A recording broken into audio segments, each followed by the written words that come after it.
Hallelujah. क्या आप आज प्रभु से कुछ सुनना चाहते हो? क्योंकि आप जब परमेश्वर की सुनते हो या परमेश्वर की ओर से जब वचन बताया जाता है उस पर ध्यान लगाते हो तो ये आपके लिए आशीष का कारण बनता है, और ये हमेशा ही बताया गया आपको। इसलिए जब भी परमेश्वर के वचन की बारी आए तो अलर्ट हो जाए, क्योंकि सच्ची आशीष केवल अच्छे अच्छे गीतों को गाने में नहीं है, परंतु परमेश्वर के कलाम को ध्यान से सुनने में है। परमेश्वर के कलाम को पुराने नियम के अंदर भी सभाओं के सामने पढ़कर बताया गया, और जितनों ने उसे ध्यान से सुना उनके लिए वो बड़े आशीष का। हालेलुया। सो आज हम हग्गई की पुस्तक से बात कर निकाले हम लोग हग्गई की पुस्तक, जकरिया के पहले की पुस्तक और सपन्या के बाद की पुस्तक है। पेज नंबर चाहिए तो हिंदी वालों के लिए 1094, क्योंकि बहुत ढूंढने में मशक्कत हो जाएगी। एक ही पन्ने वाला, एक दो पन्ने वाला सिर्फ किताब है ये, हग्गई चैप्टर 1 और उसकी 5वीं आयत को पढ़ेंगे। और इसलिए अब सेनाओं का यहोवा यूं कहता है, इसलिए अब सेनाओं का यहोवा यूं कहता है, अपनी अपनी चाल चलन पर ध्यान करो। अपने अपने चाल चलन पर, कंप्लीट करो इसे, ध्यान करो। ध्यान करो। एक दूसरे को ये बोलो, अपने अपने चाल चलन पे ध्यान करो। नहीं तो प्रॉब्लम क्या है मालूम है, हम दूसरों की चाल चलन पर बड़ा ध्यान दे रहे होते हैं, अपने अपने चाल चलन पर ध्यान नहीं दे रहे होते। लेकिन परमेश्वर का कलाम बताता है कि यहोवा कहता है, लिखा है कि सेनाओं का यहोवा यो कहता है। ये कोई मनुष्य नहीं बोल रहा, ये आपका पड़ोसी नहीं बोल रहा, आपके संगी विश्वासी नहीं बोल रहे हैं, संसार का कोई व्यक्ति नहीं बोल रहा, लेकिन कौन बोल रहा है? अरे कॉन्फिडेंस के साथ बोलो, सेनाओं का यहोवा परमेश्वर आपसे यह बातें कर रहा है। अपने अपने चाल चलन पर ध्यान करो। हम सबका चाल चलन बहुत मायने रखता है, और हम अपने चाल चलन पर ध्यान देने के बजाय दूसरों के चाल चलन पर हमारा बड़ा बारीक ध्यान होता है, हमारा पूरा स्टडी होता है उसके ऊपर, हमने उस पर मास्टरी की होती है एकदम। अरे तुम उससे क्या पूछते, मुझसे पूछो उसके बारे में, वो अपने बारे में कम जानता होगा। मेरी बात समझ के लीजिए, मैं अपने बारे में कम जानता हूंगा, लेकिन मेरे बारे में बाकी लोग बहुत ज्यादा जानते हैं। बराबर है? आप बोलोगे अरे उसके बारे में मुझसे आके पूछना, मुझे पता है उसके बारे में क्या क्या, सब मुझे मालूम है उसके बारे में, क्योंकि मेरा ध्यान उस पर ज्यादा रहता है, मेरा ध्यान नहीं रहता।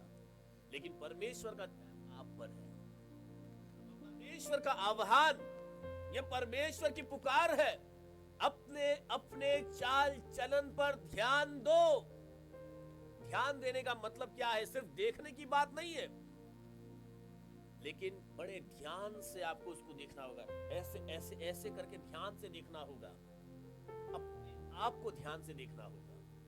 केवल आईने में जाकर अपना चेहरा देखने वाली बात नहीं है, लेकिन अपने हृदय के अंदर गहराई से देखना होगा, क्योंकि परमेश्वर आपके दिल को देखता है। अच्छा, केवल ये एक वचन पढ़कर मैं आपसे बातें नहीं करना चाहता। यहां पर हग्गई की पत्री इसलिए लेकर आया मैं आपके सामने, क्योंकि यहां पर कुछ ताड़ना है कलीसिया के लिए, कुछ ताड़ना है इस्राएल, कुछ ताड़ना है हम सब के लिए, जो आज हमें गंभीरता से लेना होगा। उसके 2 आयत से लेकर 5 आयत पढ़ना हुआ, बस एक बार 2 और 3 पढ़ो, 4 तक पढ़ो, 5 तो पढ़ लिया अभी।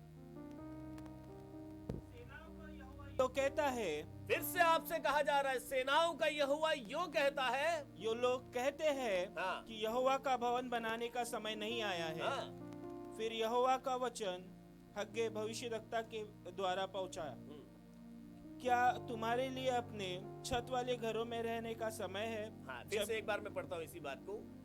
क्या तुम्हारे लिए अपने छत वाले घरों में रहने का समय है, जबकि यह भवन उजड़ा पड़ा है। जबकि यह भवन उजड़ा पड़ा है। उजाड़ पड़ा है।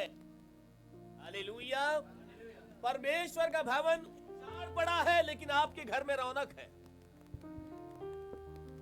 ये थोड़ा गंभीर वाली बात है।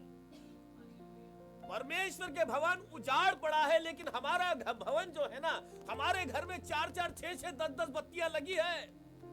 हमने बहुत खूबसूरत लगाया। सुबह भी झाड़ू मारेंगे, शाम को भी झाड़ू मारेंगे, पोछा लगाएंगे, ये वो सारा ख्याल रखेंगे। मेरा घर खूबसूरत दिखना चाहिए, उसके घर से तो मेरा घर अच्छा ही दिखना चाहिए।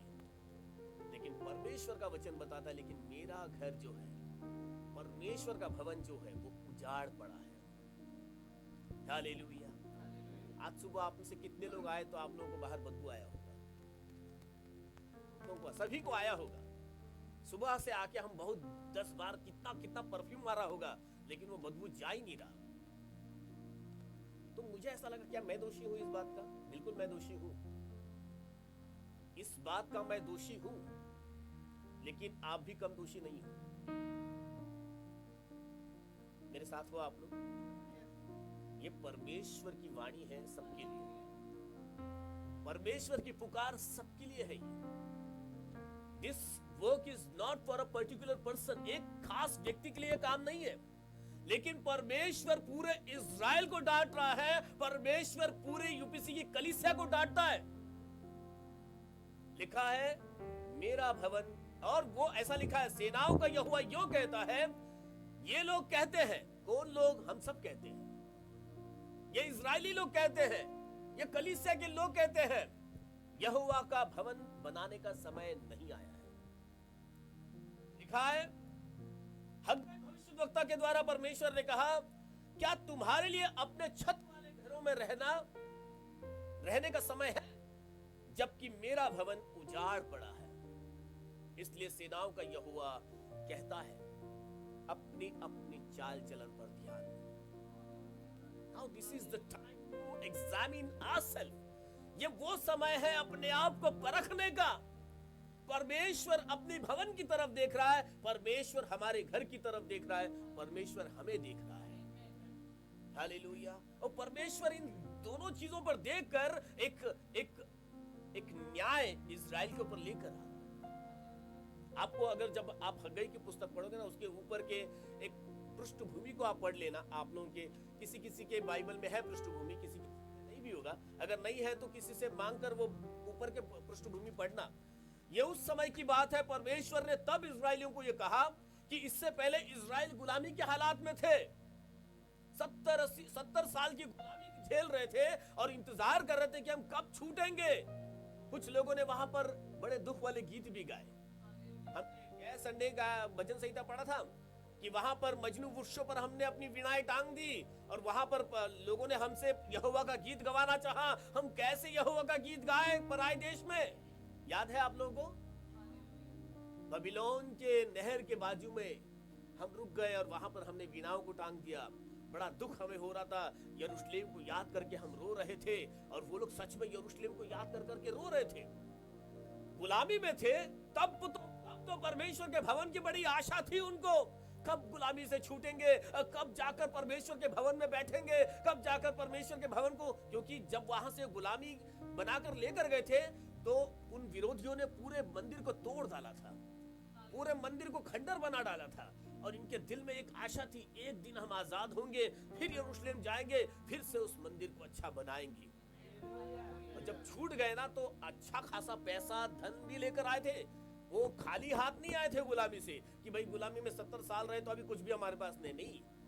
परमेश्वर को भवन को बनाने का सारा साधन देकर उनको भेजा गया था। मैं वो सारे इतिहास में आपको नहीं लेके जाना चाहता हूँ, सिर्फ एक शॉर्ट आपको बताना चाहता हूँ कि जब ये लोग वापस गुलामी से वापस आए तब इनके पास भवन बनाने का पूरा साधन था। लेकिन आने के बाद भी ऊपर लिखा है, देखो कुछ समय बीत गया, अगर आप करोगे तो तकरीबन 16 साल हो चुका था उनको अब वापस यरूशलेम आकर, लेकिन इन्होंने अभी भवन का काम शुरू भी नहीं किया था। परमेश्वर की ये ताड़ना इस्राएलियों के सामने आई, तब परमेश्वर ने हग्गई के द्वारा ये बातें इस्राएलियों से कही कि वे कहते हैं कि यहोवा का भवन बनाने का समय आया नहीं। मतलब वो इतने आराम से बैठे हुए, 16 साल हो गए, अब तक उन्होंने भवन बनाने की शुरुआत भी नहीं की। जब गुलामी में थे तब तो परमेश्वर का भवन चाहिए था, जब गुलामी में थे तब परमेश्वर की करुणा को याद कर करके रो रहे थे, आजादी की मांग कर रहे थे। लेकिन जब आजाद हो चुके हैं, अपने देश वापस आ गए, अभी तक परमेश्वर का भवन बनाने के लिए उन्होंने शुरुआत नहीं की। हालेलुया। आप सोचिए, क्या ऐसे विचारों में मैं और आप पड़े हैं? क्योंकि इनमें से जो लोग थे उनके विचार क्या होंगे? कुछ मैंने यहाँ पर पॉइंट्स लिखे कि क्या उनके दिमाग में आया होगा जो उन लोगों ने ऐसा लिखा है यहाँ पर, जैसे उसकी चौथी आयत में नहीं, उसकी दूसरी आयत में लिखा है कि वे कहते हैं कि यहोवा के भवन को बनाने का समय अभी आया नहीं है। पढ़ना नहीं, आपने अभी पढ़ा है। तो आज हमारे ख्याल में ऐसा वाला विचार किस तरह का आकार लेता है? जब परमेश्वर के भवन के बारे में बात आती है, जब परमेश्वर के भवन में कुछ काम करने की बारी आती है, तो अलग अलग लोगों के मन में अलग अलग विचार होते हैं। जिन विचारों को मैंने थोड़ा यहाँ जॉट डाउन करके रखा हुआ है, शॉट डाउन करके रखा हुआ है, आपको एक एक पढ़ के बताता हूं। कुछ के जहन में क्या आएगा कि ये काम बहुत बड़ा है और इसे हम नहीं कर सकते। जैसे कि हम लोग बोलते हैं ना कि हमको बड़ा भवन लेना है, लेकिन फिलहाल तो ये हमारी क्षमता का बाहर है, तो हम उस पर थोड़ा उतना ज्यादा गहराई से ध्यान नहीं देते। अरे ये परमेश्वर के भवन का काम है, बहुत बड़ा काम है, ये हमसे नहीं होगा, ये तो किसी बड़ी ताकत का काम होना चाहिए, वो लोग आगे नहीं आएंगे। दूसरा विचार ऐसे है कि ये हमारा काम थोड़ी है। जैसे कि हम में से कुछ लोग ये सोचेंगे, अरे परमेश्वर के भवन का जो काम है वो तो सब पास्टर ही देखेंगे, या पास्टर ने कुछ 2-4 लोगों को चुन के रखा हुआ, वो लोग ही देखेंगे, हमारा थोड़ी काम है ये। फिर एक ऐसा ख्याल आएगा कि जरूर थोड़ी कि मैं करूंगा तो ही काम होगा, कोई भी कर लेगा।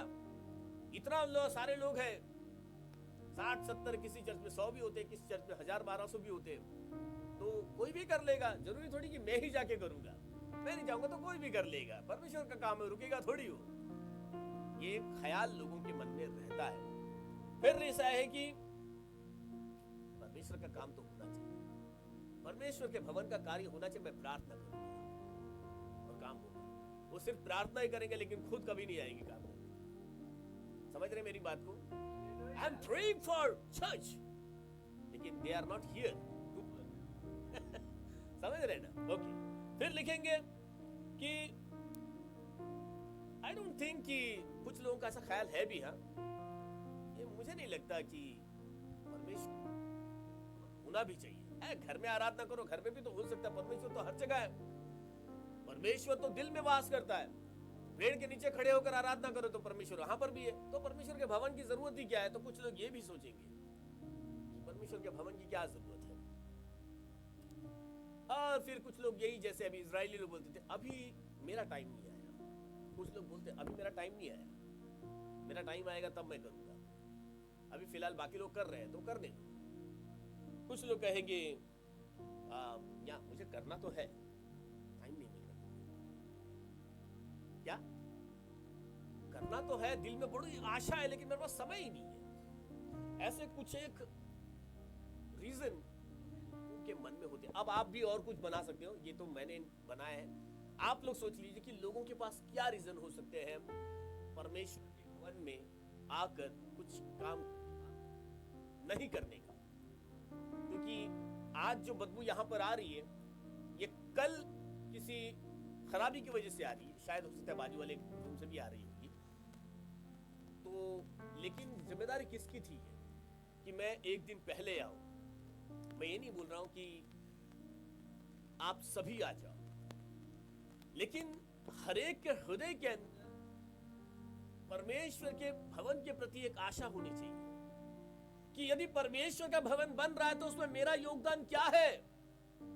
मतलब आपका योगदान होता है, आपका दान दशमांश ये सब आपका योगदान है, उसी से ये सारा मेंटेनेंस वो सब कुछ चलता है। लेकिन आपका व्यक्तिगत मेहनत जब आपके भवन को लगता है तो इसका प्रतिफल अलग है, और परमेश्वर आपसे उसकी आशा भी रखते हैं। क्या मैं सही बोल रहा हूं या गलत बोल रहा हूं? Am I right? क्या ध्यान है आप सबका?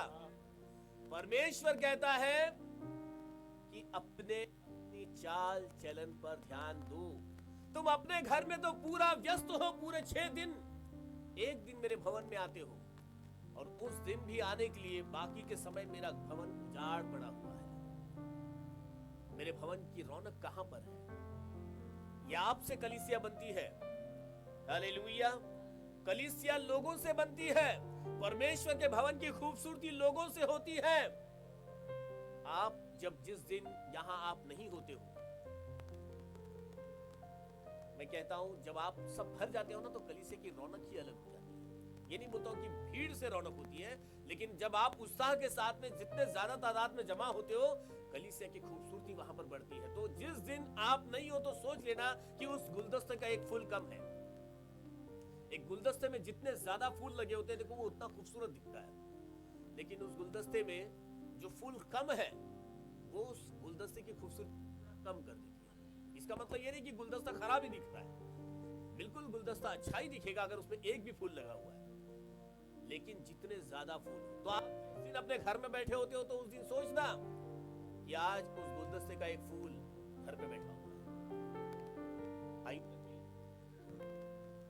परमेश्वर कहता है, ताड़ना के साथ में कहता है, क्योंकि उनके मन में आया है कि अभी परमेश्वर का भवन बनाने का समय आया ही नहीं। अभी तो मेरा वहां कुछ काम नहीं है, मैं इतना खास हूं ही नहीं, लेकिन परमेश्वर आप खासियत देखता है। परमेश्वर कहता है अपने अपने चाल चलन पर, दूसरों पर नहीं परंतु अपने पर ध्यान दो कि आप क्या परमेश्वर के लिए कर रहे हो। अब ये ताड़ना देते हुए परमेश्वर आगे क्या कहता है, उसके 6 और 9 आयत को पढ़ेंगे। इसका जो परिणाम है इसका, क्योंकि परमेश्वर के भवन से उन्होंने अपनी दूरी बना ली, क्योंकि परमेश्वर के भवन को उन्होंने नजरअंदाज कर दिया, इस कारण परमेश्वर ताड़ना के साथ उनको क्या उसका ये बताता है, परिणाम बताता है। तुमने बहुत बोया और तुमने बहुत बोया, परंतु थोड़ा काटा। तुम खाते हो परंतु पेट नहीं भरता। तुम पीते हो हाँ? परंतु प्यास नहीं बुझती। बिल्कुल। तुम कपड़े पहनते हो परंतु गर्माते नहीं। हाँ? और जो मजदूरी कमाता है वह अपनी मजदूरी की कमाई को छेद वाली थैली में रखता है। हाँ, 9वीं आयत। तुमने बहुत उपज की आशा रखी, हाँ? परंतु देखो थोड़ी ही है। हाँ? और जब तुमने उसे घर ले जाए, तब मैंने उसको उड़ा दिया। सेनाओं के यहोवा की यही वाणी है, आमीन। ऐसा क्यों हुआ? क्या इसलिए नहीं कि मेरा भवन उजड़ा पड़ा है? हाँ? और तुमने से प्रत्येक अपने अपने घर को दौड़ा चला जाता है। हाँ, 10वीं आयत। इस कारण आकाश से ओस गिरना और पृथ्वी से अन्न उपजाना दोनों बंद है। हाँ, उसकी 11 में भी लिखा है ऐसी। मेरी आज्ञा से पृथ्वी और पहाड़ पर और अन्न और नए दाख मधु पर और ताजे तेल पर और जो कुछ भूमि से उपजता है, हाँ? उस पर और मनुष्य और घरेलू पशुओं पर और उनके परिश्रम की सारी कमाई पर भी अकाल पड़ा है। अकाल पड़ा हुआ। आपको कहीं पे भी इसमें बरकत वाला शब्द नहीं दिख रहा है, हर एक चीज के अंदर आपको नुकसान ही दिखाई दे रहा है। हालेलुया। 9वीं आयत की आखिरी लाइन में लिखा है, प्रत्येक अपने घर को दौड़ा चला जाता है। परमेश्वर के भवन में बैठने का समय नहीं है उनके पास। मैं आप सबके लिए बोल रहा हूं, अपने आप को भी उसमें रखता हूं। लिखा है कि मेरा भवन उजाड़ पड़ा है, और तुम में से प्रत्येक, 9वीं आयत की आखिरी लाइन को पढ़ना वापस एक बार जोर से, कि मेरा भवन उजाड़ पड़ा है और तुम में से प्रत्येक अपने अपने घर को दौड़ा चला जाता है। देखो परमेश्वर को कितना दुख है इस बात। मैंने एक कलीसिया की उत्पत्ति की, तुम्हें एक कलीसिया का हिस्सा बनाया, लेकिन तुम जब परमेश्वर के भवन में आते हो, परमेश्वर आपको देखकर बहुत आनंदित है कि मेरे लोग आज मेरे पास आए हैं। परमेश्वर ने अपने निवास स्थान का निर्माण ही इसी कारण से किया था कि मेरे लोग मेरे पास आए। ऑफ कोर्स परमेश्वर आपके घर में भी रहता है, लेकिन एक भवन बना। देखो परमेश्वर ने दाऊद से ये कहा, तूने अपने लिए इतना एक घर बनाया, मेरे लिए घर नहीं बनाएगा? इतना तू लड़ता रहा, सब करता रहा, तो मेरे लिए घर कहां पे? मतलब परमेश्वर चाहता है उसका एक घर हो। जिनके पास ये प्रश्न है ना कि क्या परमेश्वर के भवन की जरूरत, लेकिन ये परमेश्वर की इच्छा है कि परमेश्वर का एक भवन होना चाहिए। आराधना आपके घर में भी हो सकती है, प्रार्थना आपके किसी भी पेड़ के नीचे कहीं पे भी हो सकती है, but God needs a house. अपने आप के परमेश्वर के लिए घर चाहिए। तब दाऊद बोला, फिर परमेश्वर ने दाऊद से कहा कि ठीक है, तू नहीं बना पाएगा लेकिन तेरा बेटा बनाएगा। और सुलेमान ने वो मंदिर बनाया जिसमें परमेश्वर ने अपनी उपस्थिति को जाहिर किया। अब परमेश्वर अपने भवन को चाहता है, और जब उस भवन में उसके लोग आते हैं तो परमेश्वर चाहता है मैं उनके साथ संगति करूं। अच्छा, मैं आपको बताना चाहता हूं, इससे पहले भी बता चुका हूं कि जब आप लोग परमेश्वर के भवन में आते हो तो आपकी उपस्थिति, आपकी आराधना, आपके सारे एक्टिविटीज परमेश्वर की उपस्थिति को यहाँ पर लेकर आती है। बोलो, लेकर आती है। जब आप गीत गाते हो, प्रार्थना करते हो, वचन में, ये सब होते होते परमेश्वर की उपस्थिति आती है, और जैसे ही परमेश्वर की उपस्थिति आती है आप चले जाते हैं। क्या आप रिलेट कर रहे हो इस बात को? नहीं। सागर भाई उठ जाइए। ओके, तो जैसे ही परमेश्वर की उपस्थिति आती है और आप जाने की तैयारी में लग जाते हैं। पता है, परमेश्वर की उपस्थिति पहले से ही होती तो जरूर है, लेकिन आपके लिए एक व्यक्तिगत रीति से उसकी उपस्थिति बनाने के लिए आप जो भी प्रैक्टिस यहाँ पर करते हो, जैसे गीत गाए, प्रार्थना किए, आप एक एफर्ट डालते हो, आप एक उपस्थिति में आने के लिए पूरा प्रयास करते हो।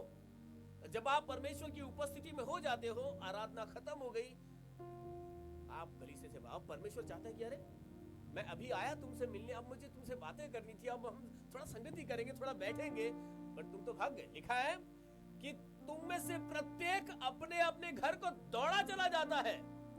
कैसे चला जा रहा है? भाग जा रहे हो। तुम्हें परमेश्वर के पास बैठने का समय ही नहीं है। परमेश्वर ने कहा, इस कारण से क्या हो रहा है? तुम मेरी संगति से रहित हो रहे हो। तुमने बहुत बोया परंतु थोड़ा काटा, है ना। मैं इस सारी चीज के एकदम गहराई में नहीं जाना चाहता हूं, लेकिन बस खाली आपको एक उसको धीरे से पढ़कर आपके दिल में डालना चाहता हूं कि तुमने बहुत बोया परंतु थोड़ा काटा। तुम खाते हो परंतु पेट नहीं भरता, तुम पीते हो परंतु प्यास नहीं बुझती, तुम कपड़े पहनते हो परंतु गर्माते नहीं हो। तुम्हें उस जो भी तुम्हारे पास है ना, वो उससे तुमको संतुष्टि नहीं मिल रही है, परंतु और जो मजदूरी कमाते हो, अपनी मजदूरी की कमाई को तुम छेद वाली थैली में रखते हो। मतलब तुम्हारी कमाई तुम्हारे पास रुक ही नहीं रही है।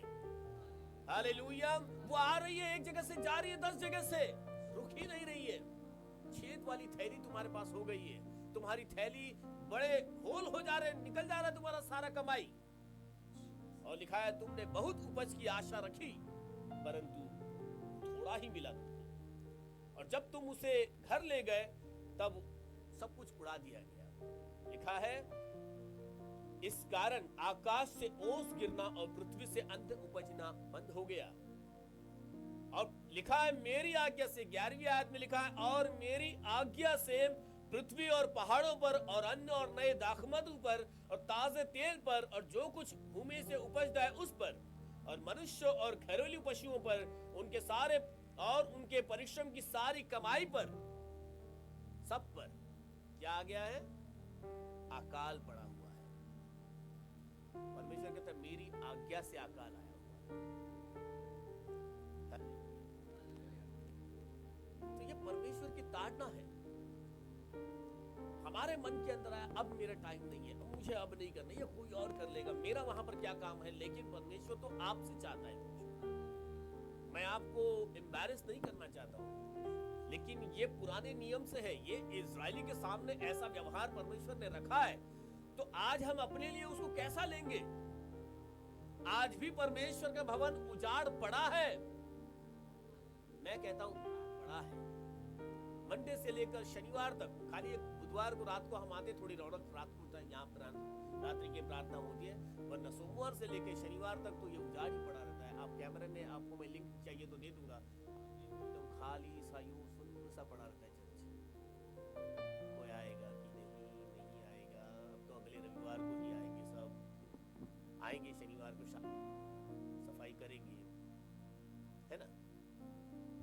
मेरा भवन उजाड़ पड़ा हो। तुम अपने छत वाले कमरे में हो अच्छे से, अपने अपने घरों में तुम खुश हो, लेकिन परिणाम उसका, परमेश्वर जब नाराज होते हैं तो उसका परिणाम है। लेकिन इसका एक अच्छा 7वीं आयत में भी ऐसा लिखा है, 7वीं आयत पढ़ना। सेनाओं का यहोवा तुमसे यो कहता है, अपने अपने चाल चलन पर सोचो। हाँ, और 8वीं आयत और उसका 8b पढ़ना, 8वां उसका दूसरा तीसरा लाइन पढ़ना। यहोवा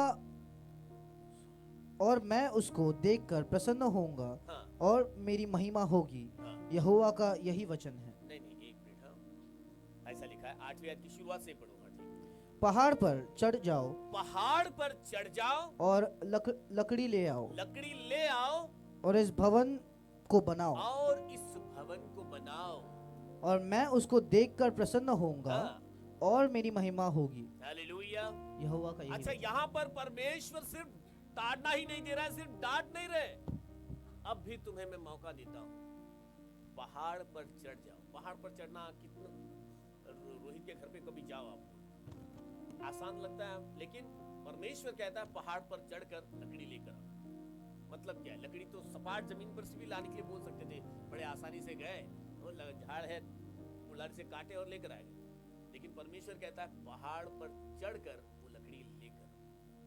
give little trouble to yourself, थोड़ी मेहनत करो, आसानी का काम मत ढूंढो, मेरे को बहुत आसान वाला काम दे दो, थोड़ा कठिनाई तो लो, पहाड़ पर चढ़ो, मेरे लिए लकड़ी लेकर आओ और परमेश्वर का भवन बनाओ। आई एम नॉट सेइंग कि आप किसी पहाड़ पर चढ़ के वहां से कोई लकड़ियां लेकर आके लकड़ी का, आज वैसे आज भवन नहीं बनते, लेकिन ये एक महत्वता को दर्शाता है, एक चीज पर इंडिकेट करता है कि परमेश्वर चाहते हैं अपने आप को हम थोड़ा ट्रबल दें, थोड़ी मेहनत परमेश्वर के भवन के प्रति रखें। आपको परमेश्वर के भवन में आसान नहीं होता है, इस मुंबई शहर के अंदर ये अपेक्षा ही नहीं की जा रही है, लेकिन मैं आपको बताना चाहता हूँ ये केवल मुंबई में इसी कलीसिया में हो रहा होगा कि सोमवार से लेकर शनिवार तक यहाँ कोई दिखता ही नहीं है, लेकिन और कलीसियाओं में लोग रोज जमा होते हैं, और कलीसियाओं के पास, उनके चर्च मेंबर के पास टाइम होता है, कुछ ना कुछ एक्टिविटी के बहाने से क्यों ना हो चर्च में लोग आते रहते हैं। हालेलुया। लेकिन हम अपने आप को थोड़ा भी ट्रबल देना नहीं, तो सपाट जमीन चाहिए, सीधा एकदम सीधा, इस रविवार से उस रविवार के बीच में का सीधा रास्ता चाहिए हमको। आज की सुबह में आए, सीधा अगले रविवार की सुबह में आना है, सपाट। लेकिन पहाड़ पर चढ़ना है तो भाई संडे को भी आए, संडे को भी आना पड़ेगा, ये आपके ऊपर है। परमेश्वर तो कहते हैं कि पहाड़ पर चढ़कर लकड़ी लेके आओ। परमेश्वर के भवन को एक्सपांड करने के लिए हम प्रार्थना कर रहे हैं, लेकिन ये कैसे होगा यदि हम जरा भी जहमत उठाना नहीं चाहेंगे। क्या आप मेरी बात समझ रहे हो कि आज पास्टर कुछ भी बोल रहे हैं यार, ऐसे ये तो सुनने के लिए आज हम आए नहीं थे, आज तो पास्टर ने डांट दिया हमको, या जो मुझे सुनना था वो तो नहीं आ रहा है। ये कुछ मेरे विचारों वाला नहीं है, ऑफ कोर्स आपके विचार का हो भी नहीं सकता, शायद मुझे ऐसा लगता है, लेकिन यही है। गॉड सेज पहाड़ पर चढ़ो, लकड़ी लेकर आओ और मेरे लिए मंदिर बनाओ। Give little trouble to yourself. आपको टाइम नहीं मिलेगा, लेकिन टाइम निकालो। कुछ लोग नाइट प्रेयर में आते हैं, भाई सनी आते हैं, भाई कभी कभी आते हैं, दिन भर का काम करके रात को थक के भी रहेंगे, लेकिन आ जाते हैं यहाँ पर। तकलीफ है ये। सिस्टर शांति इस बुधवार को अपने पूरे परिवार को यहाँ पर लेकर आ गए थे, उनको शायद 2 रिक्शा करना पड़ता होगा यहाँ आने के लिए शायद। आप मुझे बताइए, क्या ये मतलब आप तुलना कीजिए कि आप बुधवार की रात्रि में क्यों नहीं टाइम दे सकते हो। पहाड़ पर चढ़ना है भाई, ये सबसे नहीं होगा, ये तो केवल सिस्टर शांति कर सकते हैं, ये तो केवल भाई सनी कर सकते हैं। मैं कुछ नाम है इसलिए बता रहा हूँ क्योंकि एक एग्जाम्पल, ये पूरे सोमवार से लेकर शनिवार तक की बात है, केवल एक दिन की बात नहीं है। परमेश्वर का भवन उजाड़ पड़ा है, और यदि इस भवन के अंदर रौनक लानी है तो आपको पहाड़ पर चढ़ना होगा। ये आपके मन के अनुसार का नहीं होगा, ये आपको थकाने वाला होगा, ये आपको आरामदायक चीज नहीं होगी, but God wants that. Hallelujah. परमेश्वर चाहता है कि तुम ये करो।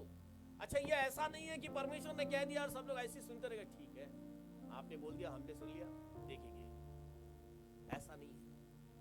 वहां पर आप जरा देखो 12वीं आयत के अंदर 12 और 12 आयत पढ़। तब शालतिएल के पुत्र, एक मिनट, लिखा है तब, बोलो तब। ये जब भी तब आता है आपको तो मालूम होना चाहिए कि तब के बाद कुछ तो खास होता है। लिखा है कि तब शालतिएल के पुत्र जरुब्बाबेल और यहोसादाक के पुत्र यहोशू महायाजक ने सब बचे हुए लोगों समेत अपने परमेश्वर यहोवा की बात मानी। क्या किया उन्होंने?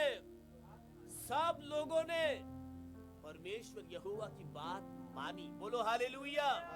ये संदेश केवल हवा में नहीं चला गया।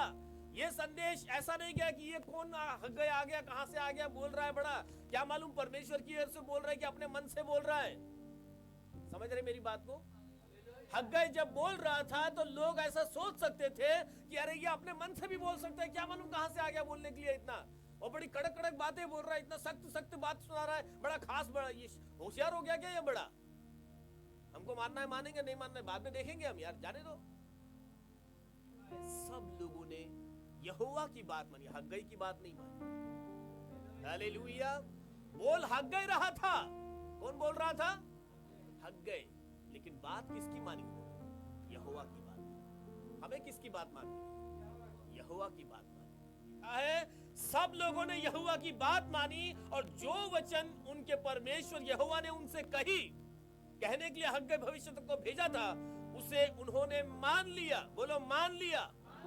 तुम्हें भी मानना होगा, ये जरूरी है, ये आपका ऑप्शन नहीं है।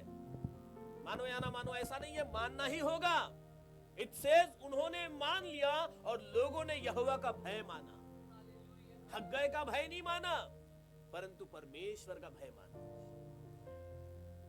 जब ऐसा किया तो ये बात भी हवा में नहीं चली। जब इस्राएलियों ने परमेश्वर के वचन के लिए अपने कान लगाए, मैंने आपको इस संदेश की शुरुआत नहीं कहा, जब परमेश्वर के लोग परमेश्वर की बात सुनते हैं, जब परमेश्वर की बात मानते हैं, तब ये बिना आशीष के नहीं होता। अगली आयत में क्या लिखा है उसके? 13 आयत। तब यहोवा ने दूत तब यहोवा के दूत हग्गई ने एक मिनट, पहले वाले वचन में भी तब था, वो कब हुआ? जब हग्गई ने परमेश्वर के वचन सुनाए, जब परमेश्वर ने इस्राएलियों से बात की, तब हमने पहले वचन में लिखा कि तब इस्राएलियों ने यहोवा की बात मानी, और उसके बाद फिर से तब आया, क्योंकि इस्राएलियों ने परमेश्वर की बात मानी। तब यहोवा के दूत हग्गई ने यहोवा से आज्ञा पाकर उन लोगों से यह कहा, यहोवा की यह वाणी है, मैं तुम्हारे संग हूँ। बोलो हालेलुया। क्योंकि जब इस्राएलियों ने परमेश्वर की बात मानी, तब परमेश्वर ने भी उन्हें एक आशीष दी, मैं तुम्हारे संग हूँ। You are not alone, I will be with you। Hallelujah.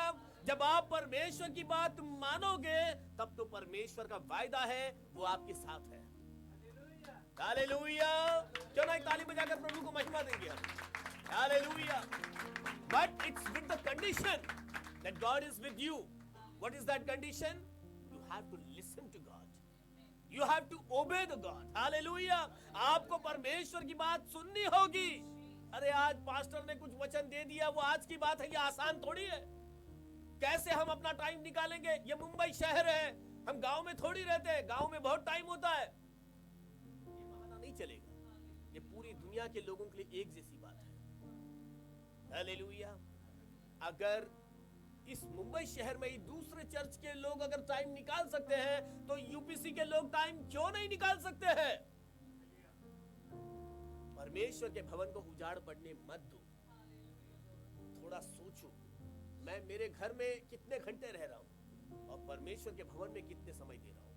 मैं हफ्ते के पूरे 7 दिन के अंदर एक दिन आता हूं और 2 घंटे बैठकर दौड़ा चला जाता हूं अपने घर के अंदर, जल्दी जल्दी जाता हूं क्योंकि मुझे खाना बनाना है दोपहर का। आज क्योंकि संडे है, आज अच्छा खाने का दिन है, तब तो जल्दी जाना होगा, कुछ अच्छा बनाना होगा क्योंकि संडे सेलिब्रेट भी करना है। पर परमेश्वर की बात क्या है? मैं तो चाहता हूं कि तुम मेरे साथ संगति करो। मुझे कितना समय देते हो? हालेलुया। परमेश्वर कहता है तब परमेश्वर ने उनसे कहा मैं तुम्हारे साथ हूं। 14वीं आयत में क्या लिखा है उसके 14। और यहोवा ने शालतिएल के पुत्र जरुब्बाबेल को, जो यहूदा का अधिपति था, और यहोसादाक के पुत्र यहोशू महायाजक को और सब बचे हुए लोगों के मन को उभार कर उत्साह से भर दिया कि वे आकर अपने परमेश्वर सेनाओं के यहोवा के भवन को बनाने में लग जाए। हालेलुया।